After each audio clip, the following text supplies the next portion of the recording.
Brothers and sisters, today I'm not here to give you just another message. This is more like a spiritual siren, a wake-up call for anyone who thinks the world around us is harmless. You might believe this doesn't concern you, but let me assure you it does. This isn't just about jobs, paychecks, or careers.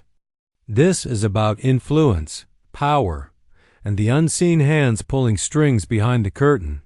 Behind the polished office desks, the flashing lights of a stage, the high-tech labs, and the courtrooms, there is an invisible battle being fought. A war for human souls. And the enemy is clever. He doesn't arrive in a red costume with horns. Scripture tells us in 2 Corinthians 11:14 that Satan disguises himself as an angel of light. And here's the twist. He doesn't just go after criminals or people already lost in darkness. No, he targets positions of influence. Jobs that mold culture, shape beliefs, rewrite morality, and control hearts. That's why I need to walk you through 7 professions that the enemy loves to infiltrate. Because if we're not spiritually awake, we could already be feeding into his schemes without even realizing it. 1. The entertainment industry. Think about it. Music, movies, social media, comedy. Millions of eyes glued to screens, copying styles, imitating lifestyles. Do you think Satan ignores that kind of influence? Of course not.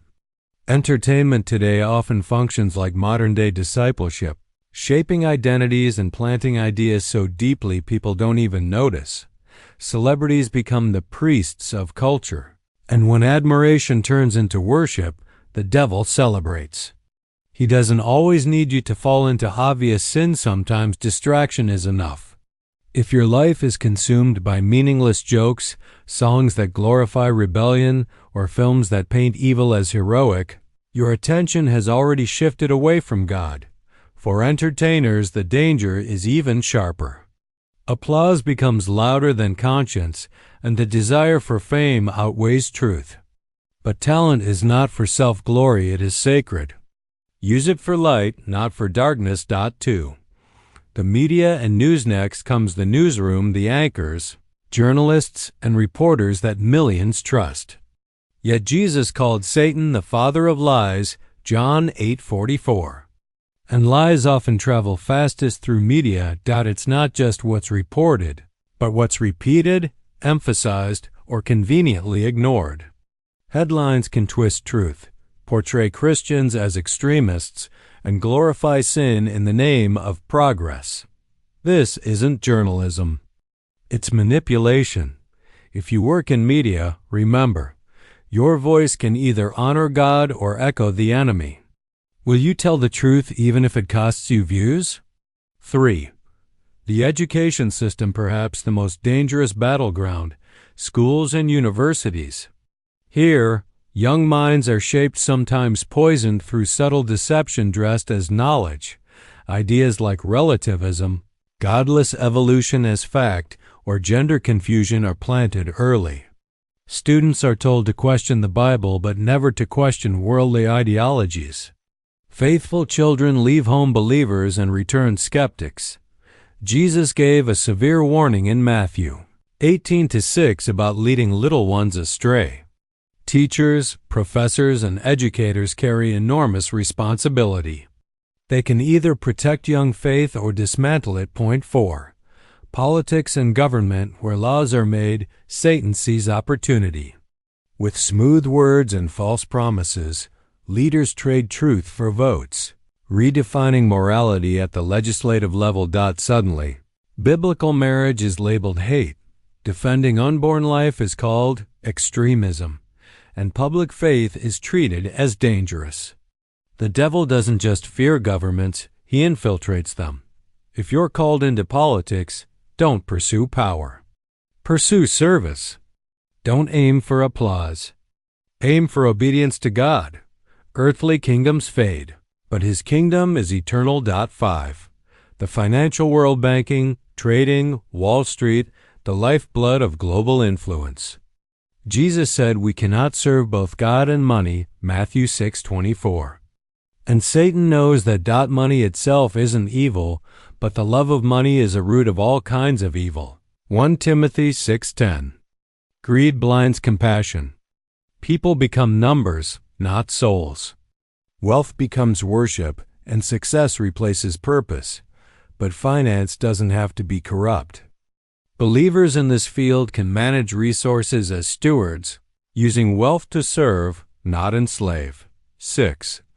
Science and technology. Science is a gift when it leads us to marvel at God's design. But in many places today, it's twisted into a tool to deny Him. Human beings are reduced to accidents of chemistry, while technology becomes the new idol. This is the same old whisper from Genesis 3. You will be like God. Pride replaces worship. Knowledge replaces humility, but true science points to the Creator. The more we discover DNA, galaxies, atomic structures, the more evidence we see of divine design. Scientists and tech pioneers can be powerful witnesses, revealing God through creation itself. 7.